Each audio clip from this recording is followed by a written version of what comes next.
Ahojte, vítajte pri ďalšom videu týkajúcom sa DaVinci Resolve. V tom dnešnom sa pozrieme na túto fičúrku, ktorá sa volá Sound Library, čo je teda knižnica zvukov alebo nejakých efektov zvukových do DaVinci Resolve. Ono to funguje tak, že v rámci jednej databázy budete mať zdieľané nejaké zložky, v ktorých viete pomocou tohto nástroja vyhľadávať.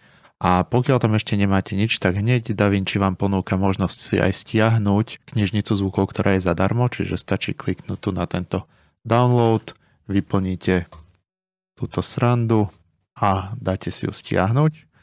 Táto knižnica sa vám za chvíľočku stiahne, má to necelý gigabajt, potom si to nainštalujete a budete mať aj túto knižnicu zvukov, ktorá je zadarmo. Už je stiahnutá, takže takto jednoducho si ju rozbalíme, nainštalujeme.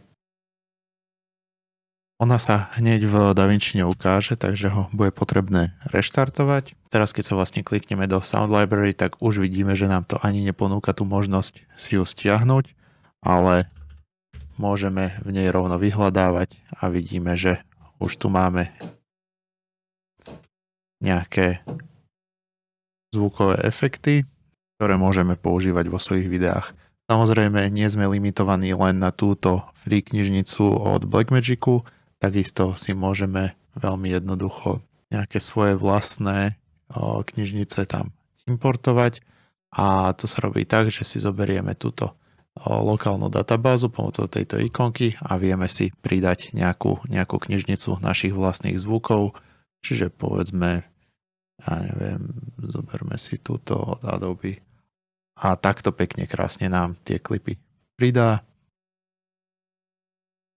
A keď nám vlastne tieto klipy všetky pridá a oskenuje, tak už v nich môžeme vyhľadávať a využívať ich priamo odtiaľto a takisto si ich odtiaľto aj sťahovať na timelineu, čiže nemusíme zbytočne chodiť do Exploreru, tie súbory si jednotlivo prehrávať alebo si ich importovať zbytočne do Mediapoolu. Pekne takto zo Sound Library si ich tam vieme hádzať a pracovať s nimi. Takže dúfam, že vám to pomohlo. Možno tí, ktorí ste tento tool nepoznali, tak ho začnete používať a ja sa na vás teším pri ďalšom videu. Ahojte.